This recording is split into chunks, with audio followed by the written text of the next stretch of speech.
So dumating na yung i-review nating TDD 4645 Big Eye. Yan. Ito yung malakas na fog light. Headlight to sa motorcycle. Pwedeng gawing headlight sa motorcycle. Yan, Giant Eye. So, tinawa natin kung giant na.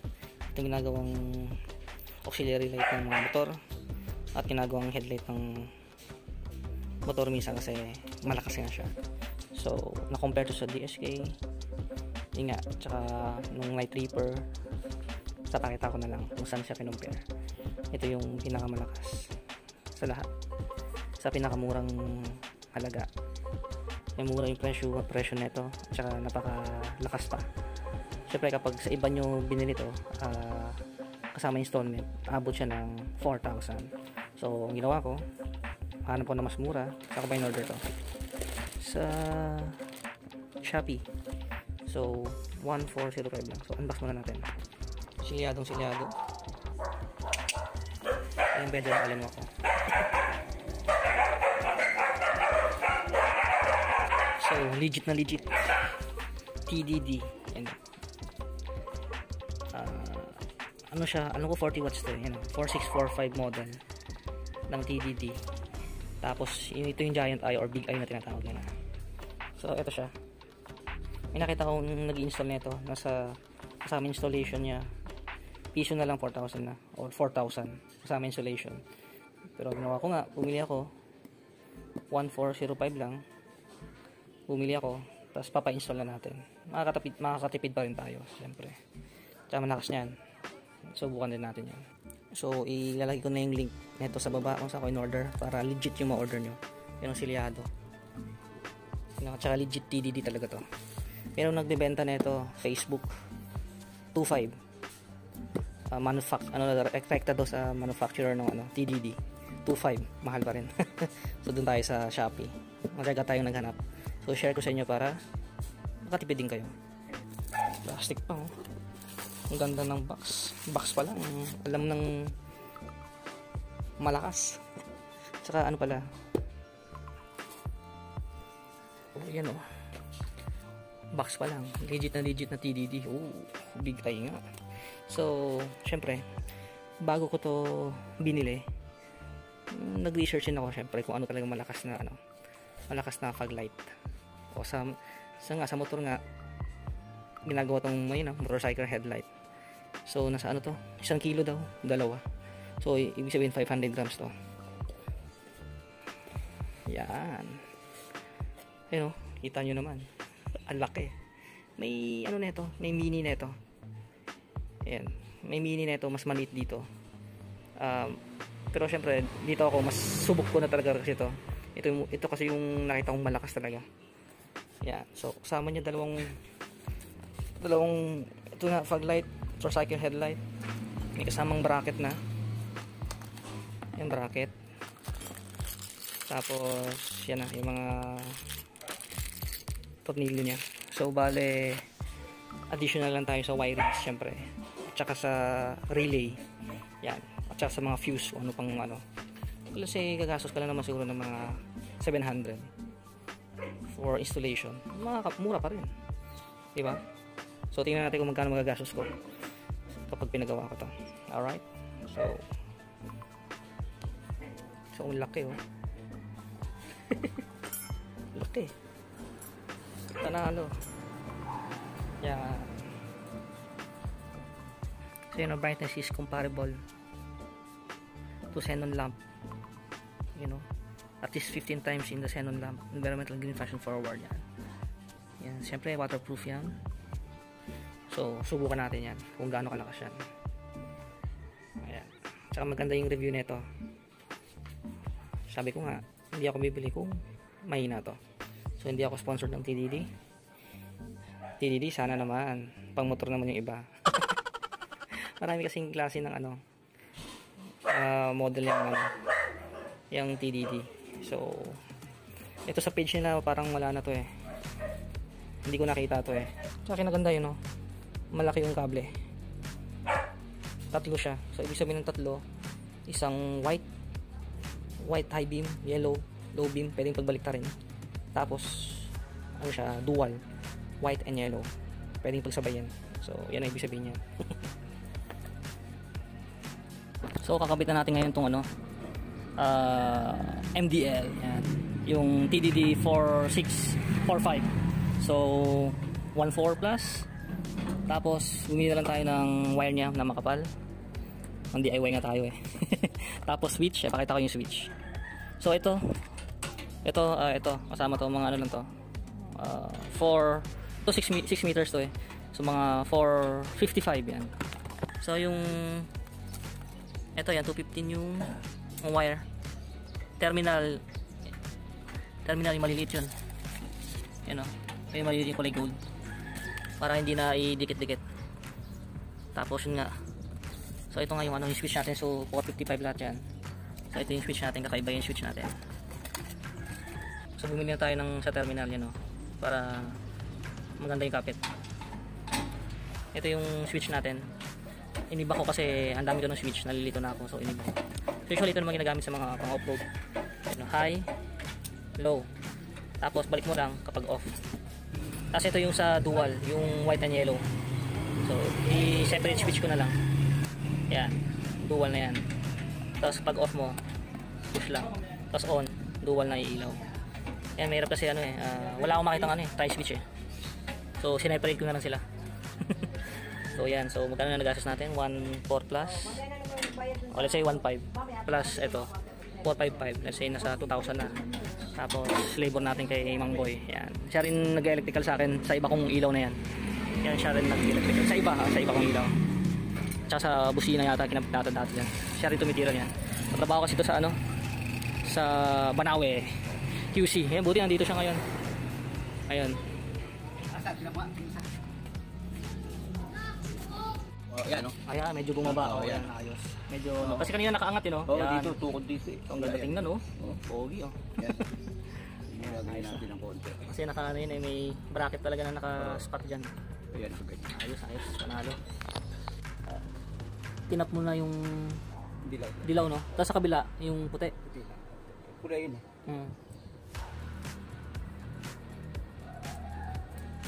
So, tinatap na. Tapos, yung ground, nalagay na rin natin yung ground. Kabilaan. Ito, ground to. Ayan, yan, ground. Yan, o. Kabit, ground. Tornilyo sa body. So, ganyan din sa kabila ginawa. So, yan yung puti. Tatap naman. Ang tawag sa wire na to? Japan, no? Ano siya? Manipis lang pero ang kapal ng kable, oh. Ayan, no? Tamang lakas. Kapal laki, oh. Kasi laki na nung Oo. Pero akala mo manipis yung kulay orange na balat pero kapal din. Tibay. Yan na, dumami na yung wire.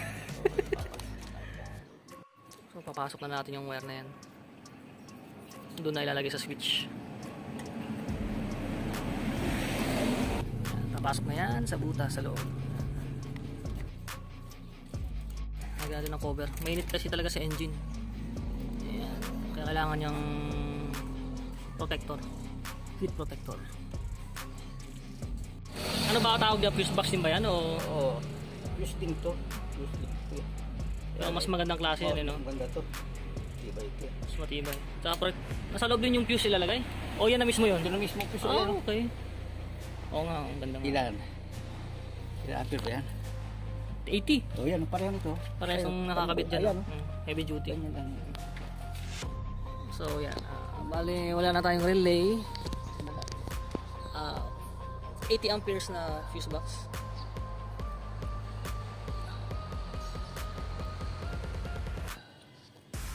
So puputok lang yan kapag grounded na. Ganito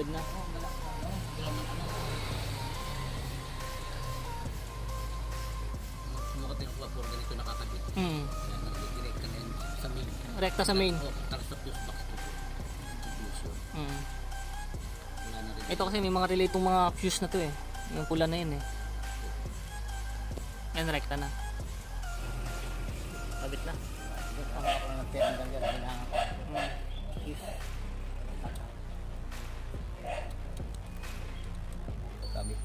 Pag may putok. Ayaw gumana yung mga ano. Paano malaman kapag pumutok na yan? Kita mo dito yan kasi yan berde, diba? Berde. Itim yan. Itim siya. So kapag pumutok na, yan o, berde kasi o. Malakas lang ang drama. Kasi 80 amperes malakas to. So hindi basta-basta puputok.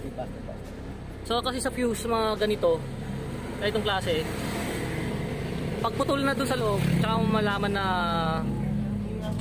na ano, pero napundi na nga, palitin na. So dito kapag umitim na lang. Yung mga isa. Pero bihira daw to kasi ano, heavy duty. Wala. Yung drama. O tsaka matanggal eh, baka matanggal. Hindi matatanggal yan. Matibay na yung hinang yun. Gamit na lang natin yan dyan. Oo, pagkano ka connection. Nakabit natin yung switch.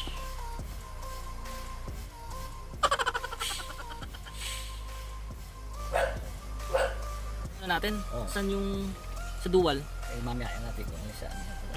Yan. Ito yung nasa dual yan. Tapos ito yung kaliwat ka. Yung ano na. Left and right. Oo. Left and right. Up Kailangan and maghiwalay siya. high and low. Oo, kaya nga hiwalay. Ito hiwalay yan eh. Yan.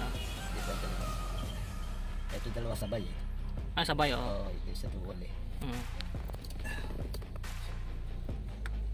Pasok na.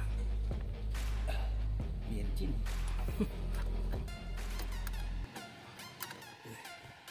Buburikiin lang natin niya. Yomus. Kombi yan yata, combination. Kombi. Liwanag pa.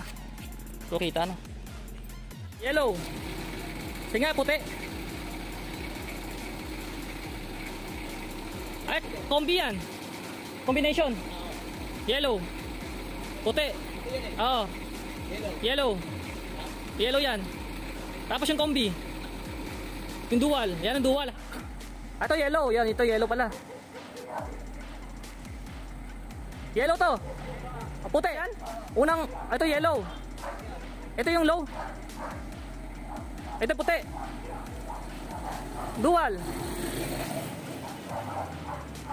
Yan. Yan, medyo okay na. Medyo maliwanag pa kasi. Malaman natin mamaya.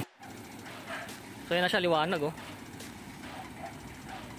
So bali ito yung sa labas. Ito yung, patayin ko yung headlight Patayin ko yung headlight, patayin ko rin yung yellow. Yan. So buksan ko muna yung headlight na N-series love sight. Yan. Tapos ito yung sa loob niya. Ito yung sa labas. Tapos ito yung sa white ng TDD 4645. Ayan. Tapos bubuksan ko yung yellow. Yan ang yellow. So yan yung yellow sa loob. Tapos gawin kong puti uli. Kasama yung headlight. Yan. Kasama yung headlight yan Tapos patayin ko yung headlight. So patayin ko yung TDD fog light. Tapos patayin ko yung headlight. Ito yung headlight. Ito yung fog light TDD. Tapos ito yung yellow niya. Tapos gawin kong combi. Ito yung combi. Yan. Low, combi low. Combi low. Tapos dual low yan. Tapos dual high. Yan. Tapos patayin ko yung headlight. Yan. Dual high. Tapos dual low. Yan. So yan. So ito yung headlight natin. Yan. So headlight. Yan. Yan headlight. Maliwanag dito kasi yan may ilaw. LED yan. Kaya maliwanag. So pasok pa rin, malakas pa rin headlight ko. So parang hindi ko gagamitin yung headlight, yung fog light lang. Yan. Ito yung high beam, low beam. Di ba? Ito yung sa loob. Ito yung sa loob.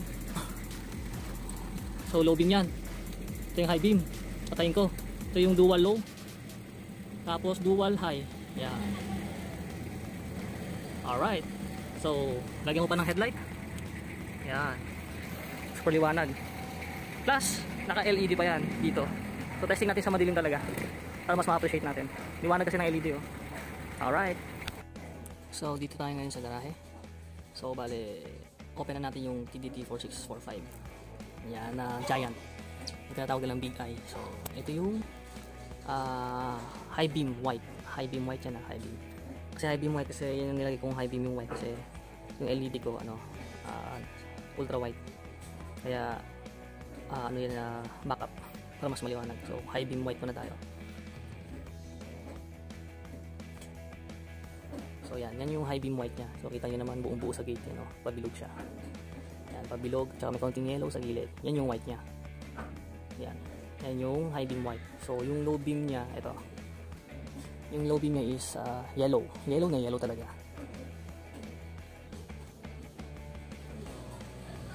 So yan yung ano niya, yung low beam yellow. Yan o, buong buo yung pagka-yellow niya, di ba? Ang tingkad. Yan. Sa labas kasi may LED white na poste. May ilaw dyan sa poste. Kaya maliwanag. So dito tayo mag-base sa gate. Yan yung ano niya, low beam yellow. So yung combi naman, yung combi dual niya, dual low. Tingnan natin kung high or low. Okay, yan yung ano, yan yung low beam yellow.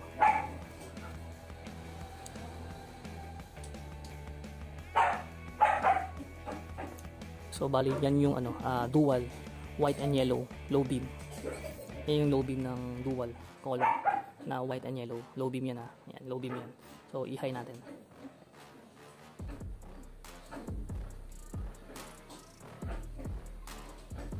So bali ito yung high beam white, high beam white.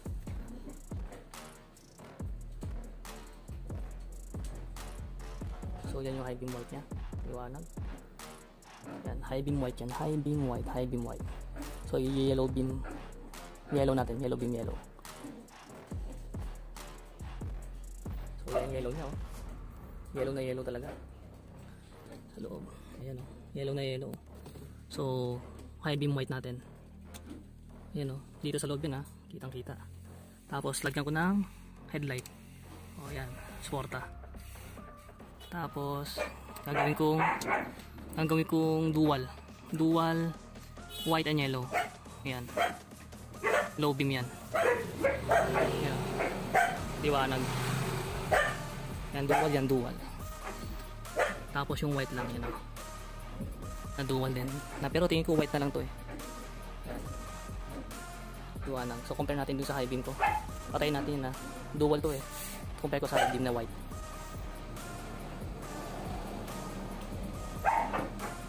Ayun, parehas na lang. Isa lang talaga yung dual, walang high beam na dual. So low beam dual lang. So ito ano to, white na lang to.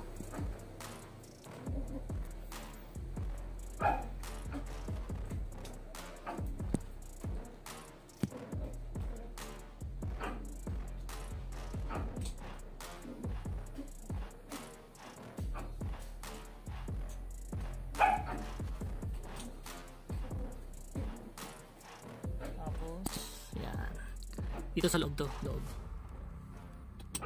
Nakatinta ko na medium.